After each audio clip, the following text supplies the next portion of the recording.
Hey guys, welcome back. It is your favorite game with the limp, and I'm back with a little bit more of Incountry. We're going to jump right back into where we left off. Had our guys doing their advancing on the previous one. Oh, I did want to show you guys some terrain, by the way. It was some stuff that I had forgot to set out before I started doing the setup here. But this stuff, you can get this off of Thingiverse. So if you have just a regular 3D printer, you can get this and set it down, make your own different types of terrain, whole bunches of barrels, hills, rocks, all that cool stuff, tree stumps. So if you need extra pieces of terrain and you have a 3D printer, you can print it out real easy, and just some basic coats of paint will make it look decent enough. You don't have to get stuff like this that is like professionally made or retail. Now you can, obviously, but if you want 3D printed stuff, print it out. It'll be just as good as anything you can get from the store nowadays. Go and jump in, and it is on the insurgents to activate. Their team over here is suppressed. They're going to flip over to defensive. That is their rocket team.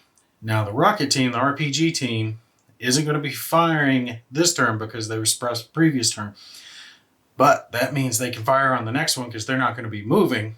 And I think it came up with a way to have some scatter for the RPG, because this game doesn't have rules for scatter, but I don't think it's fair for the insurgents to have like laser guided RPGs. Those things aren't exactly that accurate anyway. So I came up with like a basic scatter premise.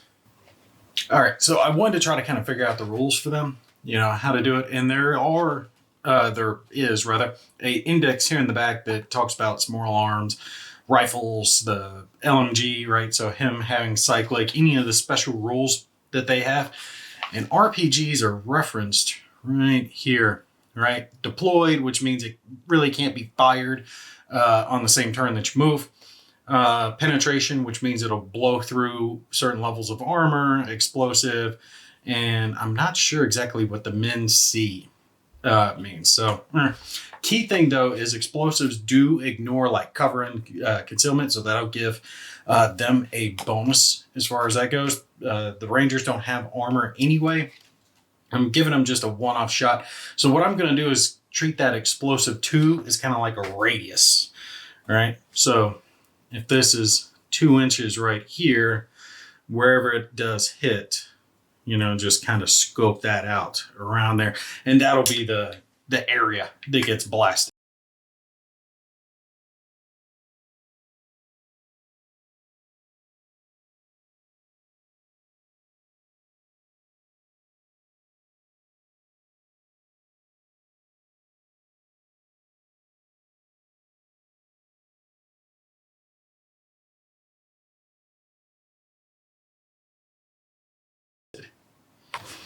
All right, but anyway, doesn't matter for them anyway because they're way over there, the RPG team, and they have just come off suppression, so they don't get to fire it.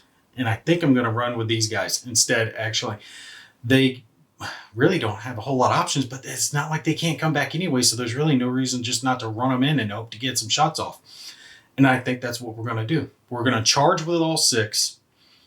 And let's see, because that's the thing. If I reposition them, I can get them here, right? Because they either move 4 inches, which is going to be like 2 of these. So they get to right about here. And that's like the front guys, which means the back guys would be closer to back here, nowhere near this little bit of cover. But if they move the 6 inches, at least the front couple of guys, maybe front 3 guys or so, could get into a little bit of cover and concealment, and they'd have that defensive bonus, but they wouldn't be shooting. So do I want them to shoot, or do I want the Rangers to ambush them? We'll say the Rangers are going to ambush them either way. It just depends on if the Rangers are going to have an easier shot. So they're going to need 5s or 8s on their grips to take down this group of insurgents. But with as many shots as they have coming in, I think we just run the risk. Yeah, we're going to run, because I need to get some shots off of these guys. So we're going to do a assault with them, okay? They don't have their defensive token. They're doing their assault, which means they're only doing 4 inches, but they're moving up as much as they can, and they're doing close range. So all their shots are going towards these guys right over here. They're not going to be firing down at old cyclic boy down over here. Our saw gunner right there. So let's move them up just a little bit. Let's see.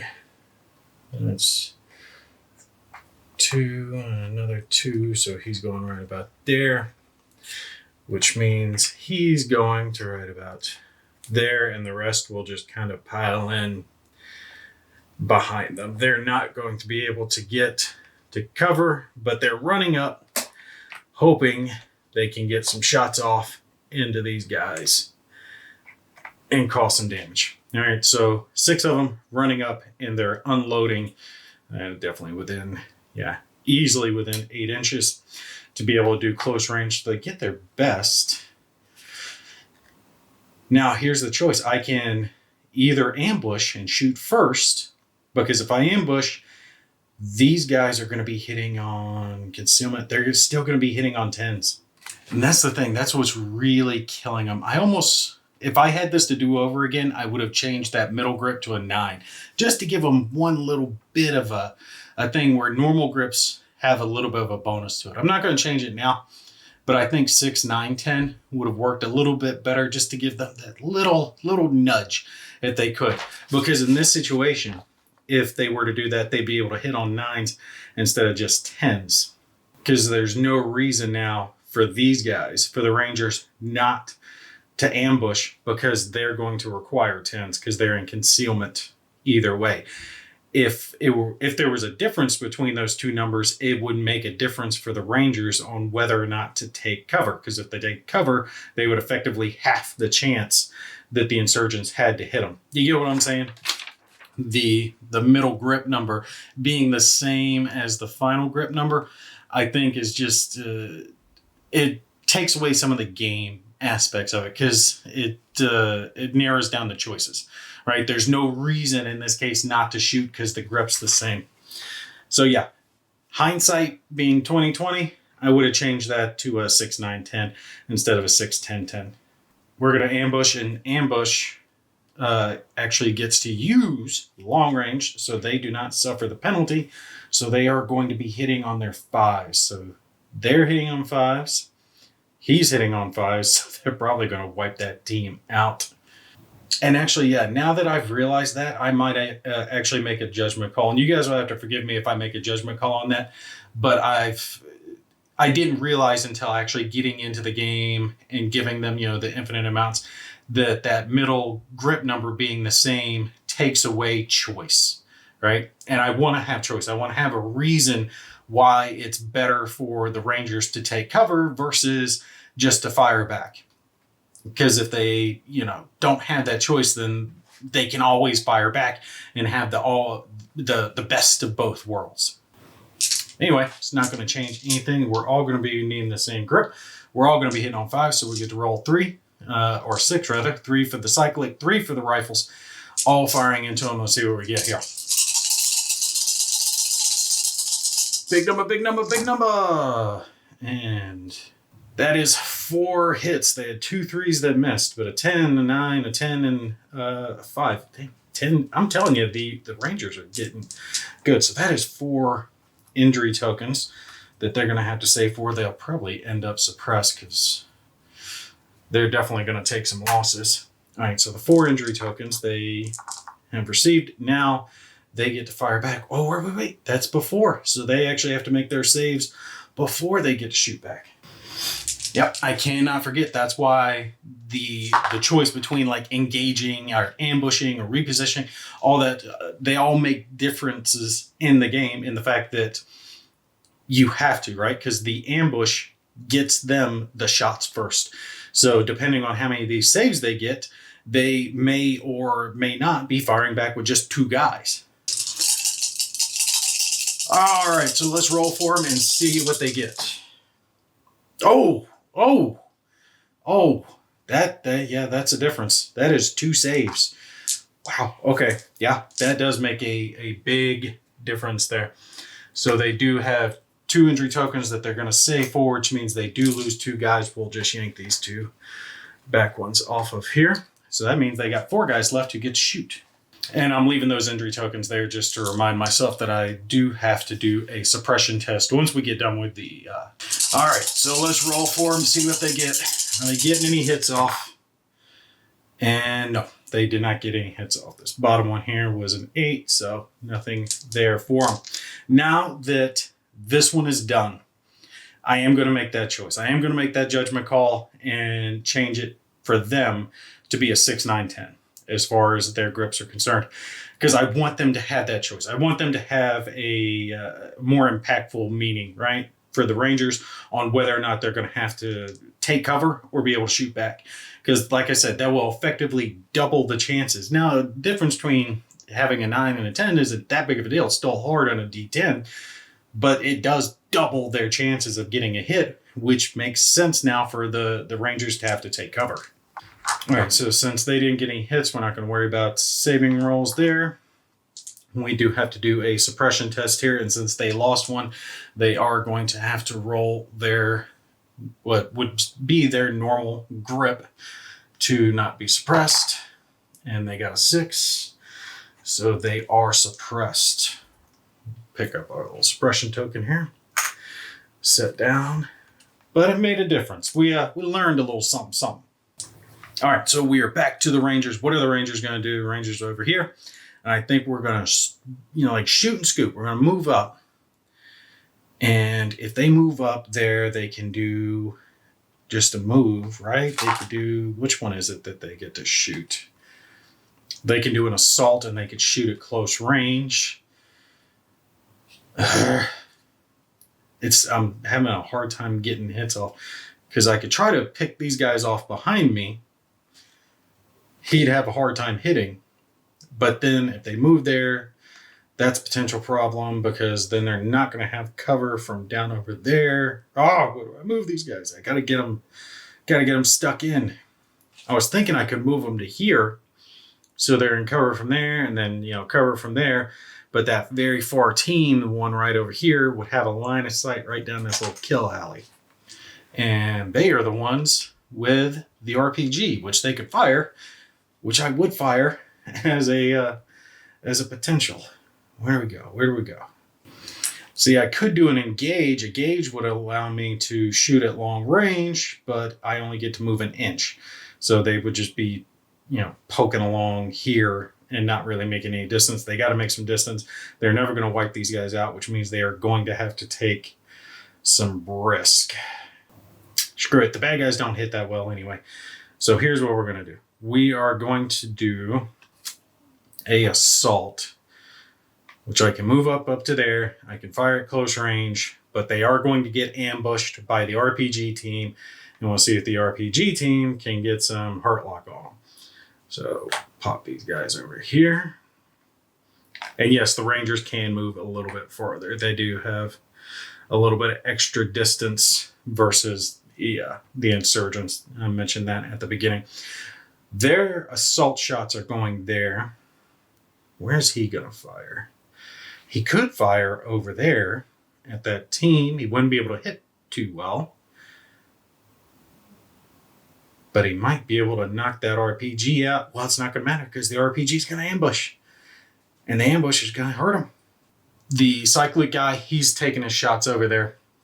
And he pretty much has to because that's the only group that he can get a couple of guys in one spot. And I want to try to at least get some suppressions going on over here. These guys are suppressed, so they can't ambush. The team that's going to ambush is going to be the RPG team. These 3 guys here.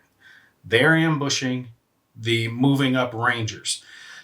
How this is going to work, right, is when you take a die and you roll a D10, you see how it kind of points in a direction, right? One side of it's kind of up, just depending on what number it rolls. That's the direction I'm going to scatter. And I'm trying to decide if I'm going to scatter the number that's rolled or half the number that's rolled. And I'm thinking half is probably the way to go. Because otherwise that could be 10 inches. I mean, those things, think about it though, you've seen it in movies. They've like bounced and dinged around. All right, we're going to leave it down to the dice gods. 1 to 5, it's going to be half the distance. 6 to 10, it's going to be the whole distance. Whatever it shows on the D10 is going to be how far it scatters. All right, so rolling for them. And we got a 7, which means it's going to be the full distance. Now, here's what we're going to do. Since they're ambushing, if the RPG hits, all right, let me get different colored dice. The red die is the RPG die. If the RPG die hits, then that means it hits the team.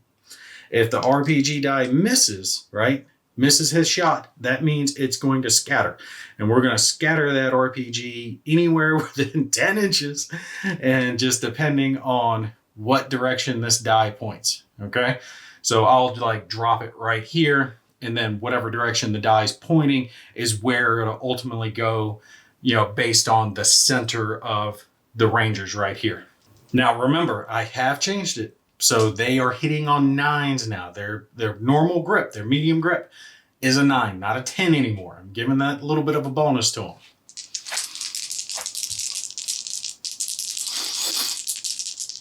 All right, so let's roll for them. And they miss. Okay, so they are going to scatter. As far as the other two, they all miss. So the 2 shots, the 2 rifle shots just miss. Now we got to worry about the RPG die and where is it going. I guarantee you the RPG die is going to go back this way. It is going to hit my damn gutter. I'm still going to measure out whatever distance it is away from the center, and it's going to be 4 inches around that, which is actually scary because that's potentially, like, if it's scattered to right about there, it could maybe hit all my guys. That would be bad. All right, here we go. For the scatter, for the win. Oh, no, no, no, no. Okay, it is, I swear to God, look at this. The die, I don't want to touch it because I don't want to change it, but it is pointing that way for freaking, they just killed my, my saw gunner. I swear to God. Ah, okay. I guarantee that hits, because if we go 4 inches, and since the thing has a 4-inch radius, that means it's out of radius of my guys, but moving in that direction means it's guaranteed to hit him, which means he's not going to get away from this. On the bright side, they only hit 1 ranger. On the bad side, it's the most important ranger. Okay, so here's how this is going to work. I double checked the explosive rules. And essentially, he's got to pass a injury check, a survival check against his normal grip. If he were defensive, he would be able to do it against his easy. He's not defensive, which means he has to do it against his normal grip. No matter what, he is going to be suppressed, though. So at a minimum, he's not going to be firing for a round because of that. Now, this is going to be an important die roll. This die roll needs to be 5 or higher. If it's not, it means they killed the saw gunner. All right, so let's roll for it. What do they get? And they got the saw gunner. They got the saw gunner. They got the saw gunner. No, oh, it's my favorite. I told you, as soon as the saw gunner goes, that's it. The saw gunner is key because he's putting out the maximum amount of fire. 3 dice. That's just, oh, that's crucial. That is horrible. I told you, I freaking told you that if I gave that thing scatter, it would go and hit him. And if I had done it half range, where's my measuring stick? Let's see, if it would have been 2 inches instead. See, that would have put the center about there. No, it wouldn't have hit him. So it had to go down just the way that it did. It had to be the full range of transfer because that put the hit right about there, which got him. Damn. All right, well, at least that's their last RPG. They only had the 1, but it did its job. It hurt the Rangers very much badly. All right, let's go to the bad guys, do a round for them. They are losing their defensive token. These guys are gaining a defensive token, the ones over here that were suppressed. So they're in a good spot. And probably have this group move up and engage. Maybe tuck in over here, right? get some shots going, because that was their original plan anyway, to come around and kind of flank on them. That way we'll have fire coming in from here, we'll have fire coming in from there, coming in from over every direction. The Rangers would probably be screwed, because my goal was to have the saw gunner kind of keep flushing them back. That way the 3-man team could push up, check whatever building, find the hostage, and rescue them out. But I don't think that's going to happen now. It's just how long are they going to last before they go down. So we'll move these guys up. And I got to find my other damn measuring stick, because this one being clear is killing me. Let's see. We're going to take an inch away from them, since they're kind of hopping that. But that's all right. They got 3 inches to move up. Put them right about there. And they're going to be firing across at the Ranger team. And what is the Ranger team doing? I think we want to take cover, because if I take cover now, it makes it to where it's definitely harder for them to shoot at them. And I don't want them getting hit. So we'll take cover with the Ranger team, which means they need 10s instead of 9s. So yeah, that's what I was saying. Making that that judgment call. Now that I understand it a little bit better, having that normal grip and the hard grip at the same number just gave too many options to the Rangers. Made things way too easy on them. All right, let's roll. What do you got, Mr. Insurgents? And they got crap. 1, 2, 3. Psh, nothing. All right. You guys aren't getting squat. Now we go back to the Ranger team. They are losing their defensive token, but this group over here to the left still keeps their defensive token because of the way how everything went. You know, we could assault up here, right? They kind of run around, get in between there. That way there's cover here, cover there. Definitely try to pick up the guy who's on the roof here. Because if they can take out this last roof guy, then that will mean they're facing everyone on the ground, because he's the only one that can hit them outside of cover. So we got to start making some risky maneuvers. Check these 2 buildings and then attempt to check the last one. So that's what we're going to do. They're basically running in here in an attempt to use these 2 barricades as cover from the right and the left sides, but they're attacking to the right in an attempt to get that guy off the roof. Now it's, what are they going to do in response? Oh, I missed this. You can actually take cover when you're attacked by a blast weapon specifically. So I have to double check that in the rules. The saw gunner might have been able to take cover. We're not going to walk it back at this point, but that could have made a difference. It is what it is. But we're going to have them, the left group is going to ambush. So they're going to fire into the Rangers. And the Rangers are going to fire into the right group again, because they're trying to take out that upper set of guys. All right, looking for 9s for the Insurgents. And nope, they got 1. They got a single 10 hit. All right, so we got to roll 1 save, because they do have an injury token, which means they are potentially going to get suppressed. We do not want them to get suppressed. All right, so since this is their injury token, they're doing a save. They only need a 5 or better to survive this injury token. And he got his 8. He's good. So he survives the injury token. And now we got to check him for suppression. Suppression is going to be their easy grip, which means 3 or better. And they got a 7, so they're still good. Now they get to fire. 3 shots going over there, hitting on 5s. Hitting on 5s. No! Look. The dice started good for the Rangers, and now they gone to shit. 2, 3, 4. They missed every single one. Damn. All right. Now it's back to the Hadjis. Take off the defensive token. So we got a team there, team here they can fire with. Ooh, I forgot I got 2 guys there in the back. Bad guys that are coming back in as well. All right, now here's what we're going to do. We're going to do this. I'm going to have these guys engage. And actually, now that I'm realizing it, they're using that as cover. He should have been, well, no. since they're in the center. Here's the thing. He's getting his own specific die. The one on the roof is because he can fire down on them without having any concealment. They're not blocked by anything. These two guys, there's cover in between them, so they're good. That means they hit on 9s, but he's hitting on a 6. Thing of it is since they're engaging, I can choose to take cover or I can choose to return fire.